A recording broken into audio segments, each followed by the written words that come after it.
नमस्कार दोस्तों, आप सभी का हमारे MDS न्यूज चैनल में स्वागत है। दोस्तों, आज हम बात करेंगे 7 सितंबर के सभी मुख्य समाचारों और तमाम बड़ी खबरों के बारे में। दोस्तों, अगर आप हमारे चैनल पर नए हैं तो प्लीज चैनल को सब्सक्राइब करके बेल आइकन को भी दबा दें, जिससे आप सभी तक सभी ताज़ा खबरें जल्द ही पहुंचा सके। तो आइए दोस्तों, बिना टाइम वेस्ट किए खबरों पर नजर डालें। चलिए बढ़ते हैं आज के पहले व महत्वपूर्ण अपडेट की ओर। ईरान के रक्षा मंत्री से मिले राजनाथ सिंह, भारत के साथ मिलकर पाकिस्तान को सिखाएगा सबक। अफगानिस्तान में पाकिस्तान की हरकतों पर लगाम लगाने के लिए भारत को अब ईरान का साथ भी मिल गया है। रक्षा मंत्री राजनाथ सिंह रविवार को रूस से सीधा ईरान पहुंचे। वहां उन्होंने ईरान के रक्षा मंत्री ब्रिगेडियर आमिर हातामी से मुलाकात की। दोनों ने द्विपक्षीय सहयोग बढ़ाने और अफगानिस्तान में शांति स्थापित करने के तरीकों पर बात की। अफगानिस्तान की इस शांति में सबसे बड़ी रुकावट पाकिस्तान ही है। वहीं पाकिस्तान और ईरान के संबंध भी कुछ खास अच्छे नहीं हैं। ईरान दौरे के दौरान रक्षा मंत्रालय के ट्विटर अकाउंट से लिखा गया, दोनों मंत्रियों के बीच बातचीत बेहद अच्छे माहौल में हुई। दोनों ही नेताओं ने सदियों पुरानी सांस्कृतिक, भाषाई और सभ्यता संबंधी संबंधों पर जोर देकर रिश्ते मजबूत करने की बात की। रक्षा मंत्रालय ने बताया था कि दोनों रक्षा मंत्रियों ने इस बात पर जोर दिया कि द्विपक्षीय सहयोग को और आगे कैसे लेकर जाया जाए। अफगानिस्तान में किस तरह स्थिरता और शांति लाई जा सकती है, इस पर भी बात हुई। देश में कोरोना के आंकड़ों को लेकर भी एक बड़ी खबर सामने आई है। 90,633 नए कोरोना पॉजिटिव के साथ देश में संक्रमितों की संख्या 41 लाख के पार 1065 ने तोड़ा दम। देश में कोरोना संक्रमण के मामले लगातार बढ़ते जा रहे हैं। भारत में पिछले 24 घंटों में कोरोना वायरस के 90,633 मामले सामने आए और 1065 मौतें हुई। भारत में पिछले 24 घंटों में कोरोना वायरस के 90,633 मामले सामने आए और 1065 मौतें हुई। देश में #COVID-19 पॉजिटिव मामलों की कुल संख्या 41,13,812 है, जिसमें 8,62,320 सक्रिय मामले, 31,80,866 ठीक डिस्चार्ज विस्थापित मामले और 70,626 मौतें शामिल हैं। स्वास्थ्य और परिवार कल्याण मंत्रालय। देश में COVID-19 पॉजिटिव मामलों की कुल संख्या 41,13,812 है, जिसमें 8,62,320 सक्रिय मामले, 31,80,866 ठीक डिस्चार्ज विस्थापित मामले और 70,626 मौतें शामिल हैं। केंद्रीय स्वास्थ्य और परिवार कल्याण मंत्रालय ने इसकी पुष्टि की है।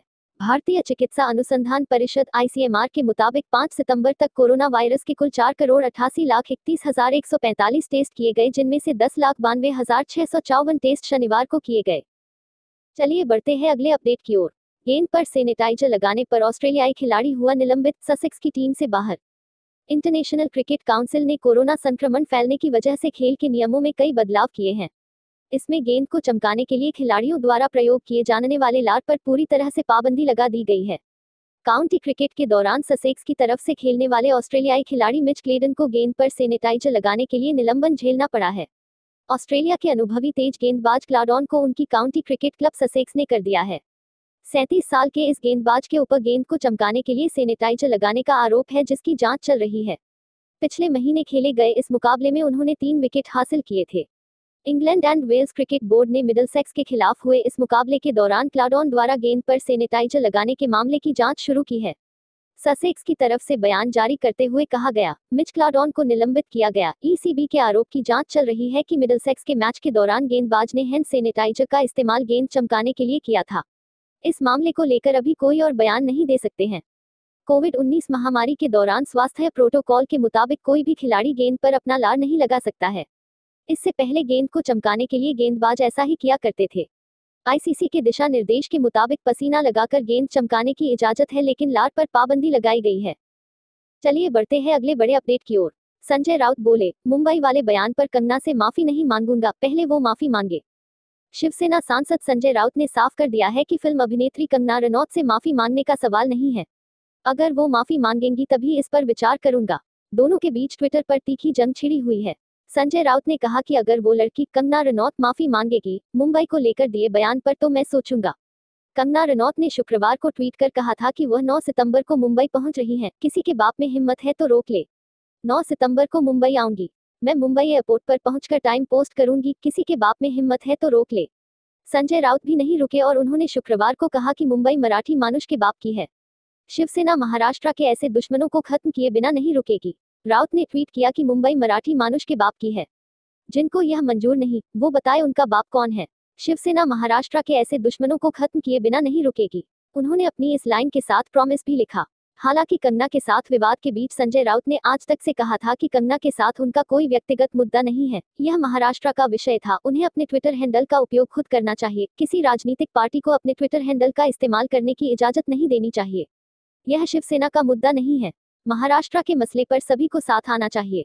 इसी बीच एक बड़ा अपडेट सामने आया है। यूएस इलेक्शन 2020 ट्रंप के समर्थन में चल रहा वोट प्रचार अभियान मुश्किल में फंसा, कई नावें डूबी। अमेरिका में राष्ट्रपति चुनाव को लेकर जोर शोर से प्रचार अभियान चल रहा है। राष्ट्रपति डोनाल्ड ट्रंप के समर्थन में टेक्सास में चल रही ऐसी ही एक वोट परेड को शनिवार को मुश्किलों का सामना करना पड़ा। अधिकारियों ने कहा कि राष्ट्रपति ट्रंप को दोबारा चुने जाने के समर्थन में टेक्सास में चल रहा वोट परेड अभियान उस समय मुश्किल में आ गया है जब प्रचार अभियान में शामिल कई जहाज पानी में डूबने लग गए। बताया जा रहा है कि परेड में शामिल 4 नावें डूब गई है। ट्रेविस काउंटी शेरिफ कार्यालय ने ट्विटर पर कहा कि उसे लेक ट्रेविस पर ट्रंप के समर्थन में चल रही परेड के दौरान कई नावों के मुश्किल में फंसे होने से जुड़ी कॉल आई। इस पर जवाब भी दिया गया। कई नावें डूब गई हैं। शेरिफ की प्रवक्ता क्रिस्टिन डाक ने कहा कि गलत तरह से नाव चलाने के कोई सबूत नहीं मिले हैं। लेक ट्रेविस पर परेड में किसी के घायल होने या चिकित्सा आपातकाल की कोई सूचना नहीं मिली है। डाक ने कहा कि कुछ नावें पानी के अंदर थी, कुछ खड़ी हुई थी, कुछ नाव डूब रही थी, ये सब अलग अलग चीजें हैं। उन्होंने कहा कि झील पर आज काफी संख्या में नावें थी। अधिकारी आंकड़े जुटा रहा है कि कितनी नाव डूबी हैं और कितने लोगों को बचाया गया है। बता दें कि 2500 से ज्यादा लोगों ने फेसबुक पर बताया था कि वे ट्रंप की बोट परेड में हिस्सा ले रहे हैं। डाक ने बताया कि ये परेड 3 से 5 किलोमीटर लंबी थी। मुस्लिम समाज के लिए एक अच्छी खबर। दिल्ली, लोगों के लिए आज से खुला निजामुद्दीन दरगाह। कोरोना से बचाव के लिए किए गए हैं ये उपाय। कोरोना वायरस की रोकथाम के लिए लगाए गए लॉकडाउन के चलते बंद रही दिल्ली की प्रसिद्ध निजामुद्दीन दरगाह रविवार सुबह 4 बजे से सभी लोगों के लिए खुलने जा रही है। निजामुद्दीन दरगाह के प्रमुख सईद अदीब निजामी ने बताया कि सरकार की गाइडलाइन के अनुसार ही दरगाह के अंदर कोविड-19 से सुरक्षा के इंतजाम किए गए हैं। सोशल डिस्टेंसिंग का पालन कराने के लिए जगह जगह पर 4 फीट की दूरी पर निशान लगाए गए हैं। दरगाह में आने वाले हर व्यक्ति को मास्क लगाना अनिवार्य होगा। मुख्य द्वार पर थर्मल स्क्रीनिंग की व्यवस्था की गई है। साथ ही प्रवेश द्वार पर लोगों के लिए सैनिटाइजेशन मशीन की व्यवस्था भी की गई है। दरगाह में प्रवेश से पहले थर्मल स्क्रीनिंग। बिना मास्क के किसी को भी दरगाह में प्रवेश लेने की अनुमति नहीं दी जाएगी। दरगाह में जगह जगह सैनिटाइज करने के लिए मशीन लगाई गई हैं, उनका इस्तेमाल करना आवश्यक होगा। दरगाह के मुख्य द्वार पर थर्मल स्क्रीनिंग की जाएगी। टेम्परेचर सही होने पर ही अंदर जाने की अनुमति होगी। साथ ही श्रद्धालुओं को एक दूसरे से उचित दूरी बनानी होगी। दरगाह में कैमरे से लोगों पर निगरानी रखी जाएगी। मजार पर चादर और फूल नहीं चढ़ा सकेंगे। दरगाह में 10 वर्ष से कम और 65 वर्ष से अधिक उम्र के लोगों के प्रवेश की अनुमति नहीं दी जाएगी। श्रद्धालुओं को दरगाह में अंदर रुकने की इजाजत नहीं होगी। साथ ही मजार को छूने, फूल, चादर व अगरबत्ती चढ़ाने की इजाजत नहीं दी जाएगी। दरगाह के अंदर वुजू, हाथ मुंह धोने की अनुमति भी नहीं होगी। दरगाह में अगले आदेश तक कव्वाली नहीं होगी। वहीं 10 वर्ष से कम उम्र और 65 वर्ष से अधिक उम्र के लोगों को दरगाह में प्रवेश की अनुमति नहीं होगी। अरुणाचल किडनैप को लेकर एक महत्वपूर्ण खबर सामने आई है। अरुणाचल प्रदेश सेना से जुड़े थे 5 युवक। आखिर कैसे चीनी सेना ने किया किडनैप?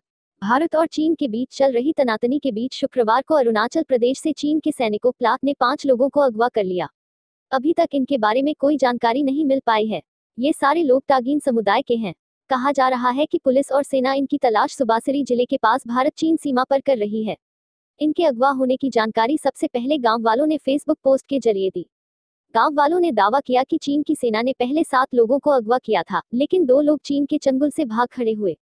इन्हीं में से कुछ लोगों का कहना है कि चीन की सेना ने नाचो के पास इंटरनेशनल बॉर्डर से भारतीय सेना के सेरा 7 पेट्रोलिंग इलाके से भारतीय युवकों को किडनैप किया। ये जगह जिला मुख्यालय दापोजियो से करीब 120 किलोमीटर दूर उत्तर में है। सेना के लिए करते थे काम। अंग्रेजी अखबार द टाइम्स ऑफ इंडिया के मुताबिक गांव वालों का कहना है कि सेरा 7 पेट्रोलिंग का इलाका उनके गांव से करीब 10-12 किलोमीटर दूर है। इनका दावा है कि अगवा किए गए युवा सेना के लिए पोर्टर का काम करते थे। दरअसल इन इलाकों में रोड न के बार है। इसके अलावा यहाँ मोबाइल की भी सुविधा नहीं है। ऐसे में गांव के लोग सेना के लिए गाइड का काम करते हैं। गांव वालों का कहना है कि गुरुवार को ये युवक सैनिकों के साथ बॉर्डर इलाके में गए थे। यहाँ के विधायक निनुंग गिरिंग ने भी कहा है कि यहाँ के लोगों का सेना के लिए पोर्टर के तौर काम करना आम बात है। मौसम समाचार को लेकर भी एक बड़ा अपडेट सामने आया है।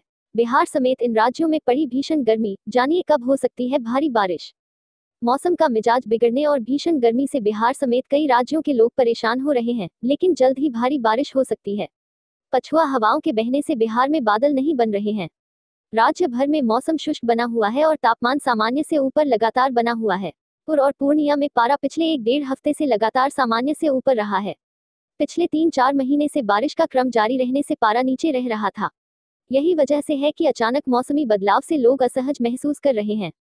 मौसम विभाग के अनुसार अगले 2 दिनों बाद मौसम में बदलाव के आसार है। हवाओं की दिशा में बदलाव के संकेत मिल रहे हैं। हवा की दिशा बदलने पर बंगाल की खाड़ी क्षेत्र से नमी वाली हवाओं के आने का सिलसिला बढ़ेगा, वैसे ही बादल बनने शुरू होंगे।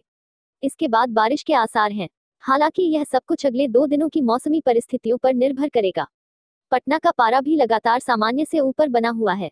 शनिवार को अधिकतम तापमान 36.4 डिग्री सेल्सियस, गया का 35.2 डिग्री सेल्सियस, भागलपुर का 37 डिग्री सेल्सियस जबकि पूर्णिया का 36.2 डिग्री सेल्सियस दर्ज किया गया। मानसून की अक्षीय रेखा पटना से होकर गुजर रही है, लेकिन मौसमी स्पोर्ट नहीं मिलने से बारिश के मामले में यह फिलहाल निष्प्रभावी है। मौसम विभाग के मुताबिक पूर्वी राजस्थान, पूर्वी मध्य प्रदेश, छत्तीसगढ़, ओडिशा, महाराष्ट्र, कर्नाटक और केरल के साथ पूर्वोत्तर भारत के राज्यों में कई जगहों पर हल्की से मध्यम बारिश के साथ 1-2 स्थानों पर तेज बारिश हो सकती है। उत्तर भारत में उत्तराखंड, हिमाचल प्रदेश और पंजाब के भी कुछ इलाकों में हल्की से मध्यम बारिश का अनुमान है। झारखंड, पूर्वी उत्तर प्रदेश, बिहार में छिटपुट वर्षा शुरू होने की संभावना है।